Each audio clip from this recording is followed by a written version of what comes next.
Everyone, welcome back to my channel Tanushree and family. My name is Shivani. आज मैं लेकर आ गई हूँ आप लोगों के बहुत ज्यादा रिक्वेस्ट की हुई वीडियो। आप लोग मुझसे बार बार कमेंट सेक्शन में क्वेश्चन पूछ रहे थे कि हमें शादी कब करनी चाहिए, क्या सही उम्र है, कैसे हम तय करें कि हम शादी के लिए तैयार हुए हैं या नहीं। तो वही सब हम आज की वीडियो में डिस्कस करने वाले हैं। वीडियो पसंद आ जाए, कुछ काम की लगे तो प्लीज एक थम्स अप जरूर देना, एक लाइक जरूर कर देना और कॉमेंट भी जरूर करना मुझे अगर और कोई वीडियो की रिक्वेस्ट हो आपकी। और साथ ही साथ शेयर भी जरूर करना उन सारे ही लोगों को जो भी अनमैरिड है, जिनकी शादी की उम्र हो गई है और आपको अगर लगता है कि उनके वीडियो काम आ सकती है तो प्लीज जरूर शेयर करें। पहली बार चैनल पर तो सब्सक्राइब जरूर कर लेना, बेल आइकन को प्रेस करोगे तो वीडियोस के नोटिफिकेशन मिलते रहेंगे। तो आइए शुरू करते हैं आज का वीडियो। Let's get started.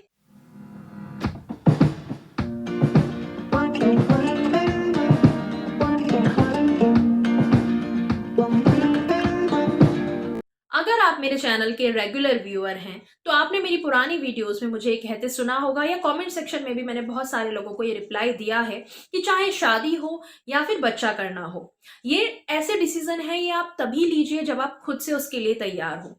किसी और के कहने पे घर वाले बोल रहे हैं, रिलेटिव बोल रहे हैं, लोग दबाव डाल रहे हैं आपके ऊपर कि अरे कर लो, सिर्फ इसलिए आप अगर कर लोगे तो प्रॉब्लम्स होने वाली हैं। अगर आप खुद से उसके लिए तैयार नहीं होगे तो आपका खुद का तैयार होना, आपका खुद का डिसीजन होना बहुत ज्यादा जरूरी है। ये डिसीजन इतने बड़े जो कि आपकी लाइफ पे इम्पैक्ट डालने वाले हैं, किसी और के दबाव में आके किसी और के कहने पे प्लीज ना लें सबसे पहले तो। और दूसरी बात ये है कि आपके तैयार होने का मेरा मतलब ये है कि आप इन डिसीजन के लिए फिजिकली, मेंटली एंड फाइनेंशियली तीनों तरीके से तैयार होने चाहिए। आइए इसी चीज को थोड़ा सा इलेबोरेट करके डिस्कस करते हैं, क्योंकि आज हम बात करने वाले हैं आपकी शादी करने के डिसीजन को लेके। तो शादी करने का अगर मैं बात करूं फिजिकल प्रोस्पेक्टिव से कि फिजिकल आप कैसे तैयार हो सकते हो, तो सबसे पहले तो बात करते हैं कि अगर जो लीगल, जो कानून के हिसाब से एज होनी चाहिए एक लड़की की, वो है 18 साल से ऊपर और लड़का है उसकी 21 साल से ऊपर। यानी कि कानून भी ये कहता है कि लड़की की 18 साल से पहले आप शादी नहीं करा सकते और लड़के की 21 साल से पहले। तो एक तो लीगल तरीके से इतनी एज तो आपकी होनी ही चाहिए। दूसरी अगर बात करें फिजिकल तरीके से, तो जैसा मैंने आपको कहा पहले वाले वीडियोस में भी और इस वीडियो में भी दोबारा बता रही हूँ कि टीन एज के टाइम पे काफी ज्यादा चेंजेस हो रहे होते हैं हमारे बॉडी में। एक जो छोटी लड़की है वो अडल्ट बन जाती है 18 साल के बाद में, टीनेज के बाद में। और जो मेल होते हैं वो भी अगेन एक छोटे बॉय से कन्वर्ट होकर आप एक अडल्ट मैन बन जाते हैं। तो 18 और 21 की एज उस फिजिकल पॉइंट ऑफ व्यू से भी जरूरी है कि कम से कम इतना आपको वेट करना चाहिए उसके बाद में आपकी शादी हो, ताकि आपकी फिजिकल अंदर बॉडी में आपके जो हार्मोनल चेंज हैं, जो आपकी एक बॉडी एक अडल्टहुड में चेंज हो रही है, वो पूरी तरह से हो जाए। अब इसके बाद में बात करते हैं कि अगर बच्चा 18 साल का हो गया है, जैसे कि बहुत सारे जगहों पे जो छोटे कस्बे हैं या ऐसे लोग हैं जिनमें अभी भी ये मान्यता है कि जब 18 साल की लड़की हो गई तो उसके लिए लड़का देखना शुरू कर दिया, चाहे फिर वो 19 की एज में मिल जाए, 20 की एज में मिल जाए, 21-22 की एज में मिल जाए, 18 के ऊपर होते ही लड़का देखना शुरू कर दिया और जैसे ही एक सुटेबल लड़का मिला उसके साथ शादी कर दी गई। चाहे लड़की पढ़ रही हो, चाहे जॉब कर रही हो, चाहे उसके अपने सपने हो, कुछ उसे करना हो, वो इतना ज्यादा मैटर नहीं करता है बहुत सी फैमिलीज में आज की डेट में भी। इवन मैं दूर क्यों जाऊं, मेरी खुद की फैमिली में भी यही चीज है कि 19-20 की एज के बाद लड़का देखना शुरू कर देते हैं। अगर शादी नहीं भी करवानी होती तो उसे पक्का करके छोड़ देते हैं कि ये लड़का रिजर्व हो गया, और जब लड़की की पढ़ाई खत्म हो गई या फिर वो थोड़ा सा सेटल हो गई और फिर उनकी शादी करा दी जाती है। तो एक बहुत ज्यादा दबाव बन जाता है ऐसे में कि हर दूसरे दिन, मेरे साथ भी ये होता था कि हर दूसरे दिन आप एक नया लड़का ले आओ कि अच्छा बेटा देखो ये कैसा है, या लड़कों को लड़कियों की फोटो दिखाते रहो। वहीं अगर उनको अपनी लाइफ में कुछ और करना है, जैसे कि अगर वो पढ़ रहे हैं वो वहां फोकस करना चाहते हैं, जैसे लड़के हैं वो थोड़ा सा सेटल हो जाए अगर उसके बाद शादी करना चाहते हैं, वहीं पे फाइनेंशियल पर्सपेक्टिव आ गया कि वो फाइनेंशियली थोड़ा सा स्टेबल होना चाहते हैं कि मैं कम से कम इतना कमा लूं कि अपने खर्चे के साथ साथ अपनी वाइफ का भी खर्चा मुझे आगे उठाना है तो उसके भी मैं काबिल बन जाऊं। शादी होने के 1-2 साल में अगर बच्चा हो गया तो उसके भी खर्चे में उठा पाऊं।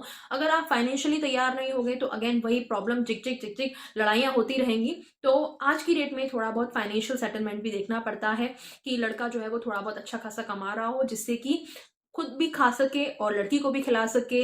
एक नॉर्मल मिडिल क्लास लाइफ तो आप कम से कम जी ही सको। तो फाइनेंशियली भी थोड़ा सा सेटल होने चाहते हैं लड़के भी। और बहुत सारे घर वाले इस चीज को समझते हैं, बहुत सारे नहीं समझते हैं। बहुत सारे सोचते हैं कि अरे लड़के की जॉब लग गई और 15-20 हजार रुपए कमा रहा है तो कर दो शादी, आगे चल के बढ़ ही जाएगी। वहीं लड़के पे आप सोचो कि कितना ज्यादा प्रेशर डाल देते हो इस एज में कि उसे इतना मेहनत करनी है, उसे आगे बढ़ना है और वहीं पे दूसरे बंदे का खर्चा भी आ गया।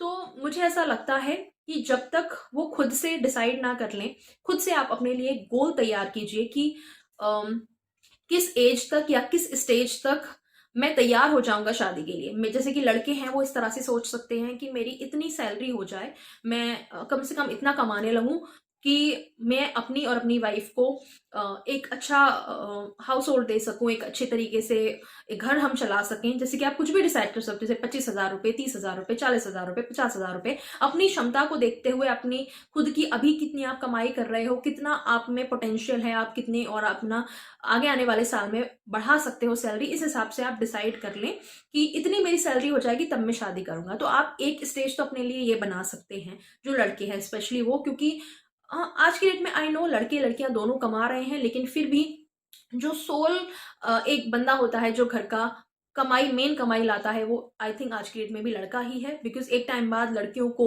जैसे बच्चा हो गया उस टाइम पे जॉब छोड़नी पड़ती है, या फिर घर और जॉब दोनों नहीं संभाल पा रही हैं उस टाइम पे जॉब छोड़नी पड़ती है। तो ऐसे में एक लड़के की स्टेबल जॉब होना, एक इतनी इनकम होना जरूरी है कि वो अपना घर अच्छे से चला सके। अगर वाइफ ना कमा रही हो तो भी वाइफ की इनकम भी होती है, तो दोनों एक वो प्लस पॉइंट हो जाता है कि दोनों कमा रहे हैं, एक अच्छी सेविंग कर सकते हैं, घर और अच्छे से चला सकते हैं। लेकिन कम से कम लड़के की सेविंग और सॉरी लड़के की जो कमाई है वो इतनी होनी चाहिए कि घर जो है वो अच्छे से चल जाए।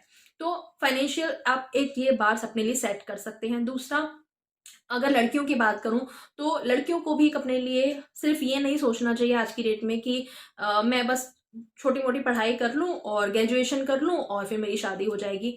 आज की डेट में हर लड़की के भी थोड़े बहुत अरमान होते हैं, मैं अपने लिए कुछ करूं, कुछ पढूं या जॉब करूं। तो आप अपने घर वालों से इस बारे में बात कर सकते हैं, उनके साथ डिस्कस करके अपने लिए एक बार सेट कर सकते हैं। उनसे बैठा के उनसे बात करिए कि मैं पढ़ना चाहती हूँ, मैं इतना कर लूँ, जैसे कि फॉर एग्जाम्पल मैं अपनी मास्टर्स कर लूँ, फिर आप मेरी शादी करा देना, फिर मैं तैयार हो जाऊंगी। या बैचलर्स कंप्लीट कर लूँ, या फिर बैचलर करने के बाद मैं 1 साल या 2 साल जॉब करना चाहती हूँ, मेरी थोड़ी सी जॉब सेट हो जाए उसके बाद आप मेरी शादी करा देना। इस तरह से आप उनसे बात करके उनको कन्विंस कर सकते हो। और मुझे ऐसा लगता है कि अगर आपके पॉजिटिव रीजन होंगे तो आपके घर वाले भी समझेंगे। अपने बात करने के, जब आप उनसे बात करने बैठे उस टाइम पे, तो काफी सीरियसनेस दिखाइए, हंसी मजाक में, अरे मम्मी थोड़ा सा प्लीज वेट कर दो, अरे अभी शादी मत कराओ। तो घर वाले भी उस चीज को सीरियस नहीं लेते हैं। घर वाले सोचते हैं कि अरे ये बच्चे शर्माते ही हैं और इसलिए मना कर रहे हैं, लेकिन हम कराएंगे तो कर लेंगे शादी। नहीं, तो थोड़ा सा सीरियस होके उनसे बैठा के बात करिए, उनको अपनी प्रॉब्लम समझाने की कोशिश कीजिए, उन्हें अपनी बात समझाने की कोशिश कीजिए कि यही मेरा वो टाइम है शादी के बाद में, एक दूसरे बंदे की जिम्मेदारी मेरे साथ होगी तो शायद मैं ये काम ना कर पाऊं, प्लीज मुझे थोड़ा सा आप टाइम दीजिए, प्लीज मुझे इस मुकाम तक पहुंच जाने दीजिए, फिर आप मेरी शादी करा देना। तो आप उनसे इस तरह से बात कर सकते हो। और आप फिजिकली मैंने बोल दिया, फाइनेंशियली मैंने बोल दिया, तीसरी बात करते हैं मेंटली। मेंटली भी यही है कि आप खुद से उसके लिए तैयार होने चाहिए। आपके माइंड में आपने जो गोल्स बनाए हैं आप उनके नियर बाय पहुंच जाएं और तब आप सोच सकते हैं शादी के बारे में। जैसे कि फॉर एग्जाम्पल एक लड़के ने ऐसा सोचा कि 30,000 तक मेरी सैलरी हो जाए, फिर मैं शादी के लिए अपने मम्मी पापा को हाँ बोल दूंगा कि अब मैं कर सकता हूँ। तो अगर 30,000 से थोड़ा बहुत ऊपर नीचे, लाइक 27 भी है, 28 भी है, उसके आसपास भी आप पहुंच गए, तब आप उनसे बोल सकते हो कि अच्छा अब देखना शुरू कर दो। क्योंकि एक जो प्रोसेस होता है कि एक बार उन्होंने देखना शुरू किया, उसके बाद फिर आप लड़की से मिलोगे, फिर थोड़ी बहुत एंगेजमेंट वगैरह होती है, फिर शादी तक आते आते 6-7 महीने, साल भर निकल ही जाता है। तो हो सकता है आप तब तक अपने गोल पे पहुंच जाओ। तो अगर आप उसके नियर बाय भी पहुंच गए हो तो भी आप शादी के लिए हाँ कर सकते हो। तो इन तीनों तरीके से मुझे ऐसा लगता है कि फिजिकली, मेंटली एंड फाइनेंशियली आपको स्टेबल होना चाहिए, तभी आप शादी के लिए हाँ बोले। नेक्स्ट बात ये करते हैं कि मेरे पास बहुत सारे लोग ये क्वेश्चन लेकर आते हैं कि अगर हम किसी से प्यार करते हैं तो उसके बारे में हम अपने घर वालों को कैसे बताएं। हमारे घर वाले, हम किसी से प्यार करते हैं तो उसको एक्सेप्ट करने के लिए तैयार नहीं है, तो हम क्या करें। तीसरा क्वेश्चन मेरे पास ये भी आता है कि एज गैप कितना होना चाहिए, और लड़की अगर बड़ी है तो क्या करें, एज गैप अगर बहुत ज़्यादा है तो क्या करें। तो इन सारे ही सवालों को मैं अपनी आने वाली वीडियोस में कवर करने वाली हूँ। तो मैं इन सारी चीज़ों पे भी आपका क्वेश्चन पिकअप करके मैं वीडियो बना दूंगी, आप चिंता मत करिए, एक एक करके मैं ले आऊंगी ये वाली वीडियोस भी आपके लिए।